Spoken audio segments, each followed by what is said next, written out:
Okay, so these are the chords that I'm gonna be using the most because they are major chords. Major chords, you use them a lot more than any other chords. That's why they call them major, right? So that means any song, almost every song, you should be able to play them with only those three chords: C, F, and G, if you're playing on the key of C, or let's say 1, 4, and 5. All right, so let's try it.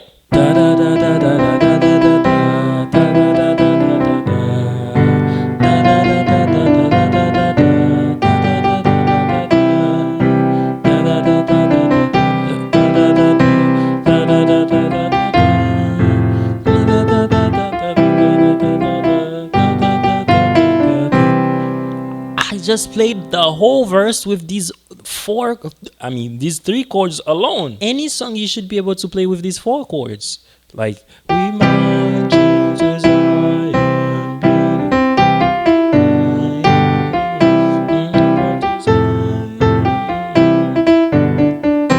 any song you should be able to play them with those four chords. So that's the first foundation you need for progression, for understanding progression, is to be able to play with just those major chords: 1, 4, and 5. And then from there you can add everything else. Most of the other things you're gonna need are gonna be just either relative minor or passing chords. So what is relative minor? For example, for C, my relative minor is gonna be A minor. So my relative minor for 1 is gonna be 6. If I have 5, my relative minor is gonna be 3. It's gonna be E, right? If I have 4, F, my relative minor is gonna be 2. Right? So what that means is sometimes instead of using the 1, I can use the 6. Sometimes instead of using the 5, I can use 3. Sometimes instead of using the 4, I can use 2. All of these relatives are minor. So if you can't understand how to play your major chords, then you're not gonna need to play minor chords, because you're gonna mess it up. Because you have to understand major chords first, and then based on major chords, you're gonna know how to apply your minor chords. For example, the song Amazing Grace. Amazing Grace, how sweet the sound, how saved me. Right? You saw how I did 1, 4, 1, and then 5. Now I'm gonna do it again. I'm only gonna use relative minor. I mean, in reality, you wouldn't do it, that extreme, but just for the purpose of the lesson, just to show you how relative minors work, I'm gonna show you. So now instead of the 1, I do 6. Instead of doing the 4, I could do.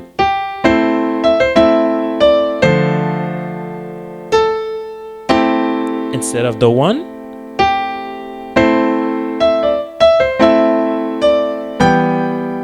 right? Instead of the 5, I do a relative minor. You see how immediately the whole thing sounds a lot darker?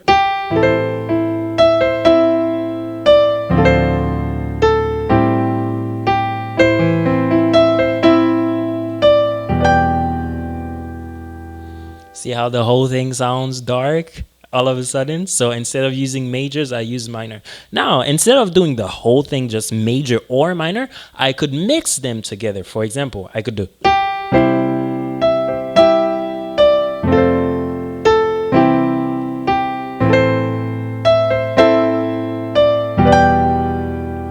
Right? So I have the majors in the beginning, or I could just have the minor.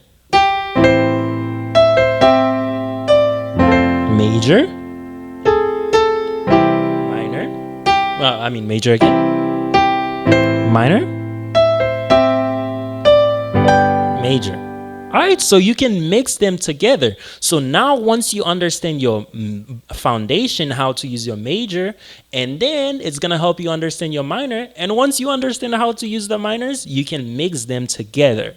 Okay, now last step is 5, add embellishments. So how do you add embellishments? There's a lot of different ways. You want to make your song sound dynamic, right? Tension and release. You don't want it to sound monotonous, like tasteless. You know, some people when they play the same way they play the first verse, it's exactly the same way they play the second, the third, and the fourth, right? You could just record them doing the first one and then just tell them, okay, you can go sit down now. Where's the story, right? When you're playing music, you are telling a story, right? People have to feel it, right? That's music is emotional. Right? How are you going to make people cry like this? How are you going to make people happy? How are you going to make people feel like dancing? Right? It's going to be boring. So that's what embellishments are for. So first embellishment we're going to talk about is passing chords. We just made a video about passing chords. I'm not going to take a lot of time on passing chords. What the basics I want you to understand about passing chords is 2-5-1. 2-5-1. Listen. If you understand your 2-5-1, you will never lack passing chords to play. But if you are a little lazy and you don't want to go through the pain of learning all your 2-5-1s, all different, you could just use just the 5. Out of the 2-5-1, you could just use the 5, which is the dominant, and then you can do plenty of embellishments with that. Let me give you an example, right? Let's say I was playing Amazing Grace. Oh, by the way, that's just an embellishment right here. This is what we call a grace note, right? Right? Right? That's one embellishment too.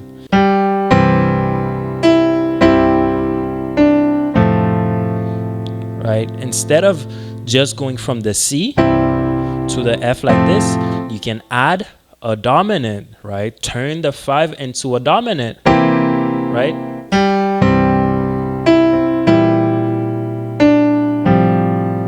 And that's one way, that's a different thing you can do too. This is called a drop 2, right? There's your dominants, there's your 2-5-1, your grace notes, your drop 2s, and also your arpeggios, right?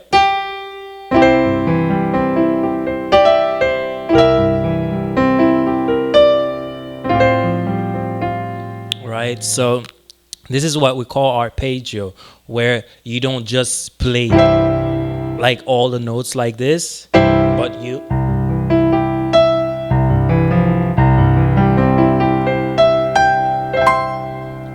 play them broken, right? Arpeggiated, that's what we call it. So that's one type of embellishment you can add to your playing, right? Arpeggios, right? So that's one thing. And also the dominance. That's something right now I'm so passionate about. Dominance. There's so many ways you can play your dominance. I mean, there's plenty of different embellishments you can do, but for me right now, that's my favorite embellishment, my dominance, right?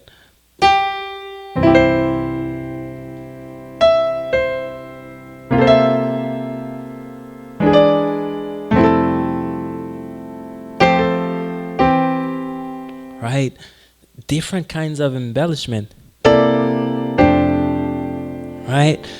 Man, it's I've held you for probably longer than I should. So hey, I gotta let you go. But at least right now, not only I'm sure you learned a lot of things in this video that you're gonna apply, but also I showed you what to learn. And if you take the time and learn these things and practice these things, listen, sky is the limit. You will blow your own mind. Hey, before you go, please like the video. I can't say that enough. Even if you don't share it with someone else, even if you don't subscribe, you don't do anything else, like the video because it helps the YouTube algorithm to share it with other people. Please like. I'll see you in the next one. And don't forget, if you need me for your bookings, either for lessons or your event, my contact information are being shown on the screen right now. Reach out and we'll talk.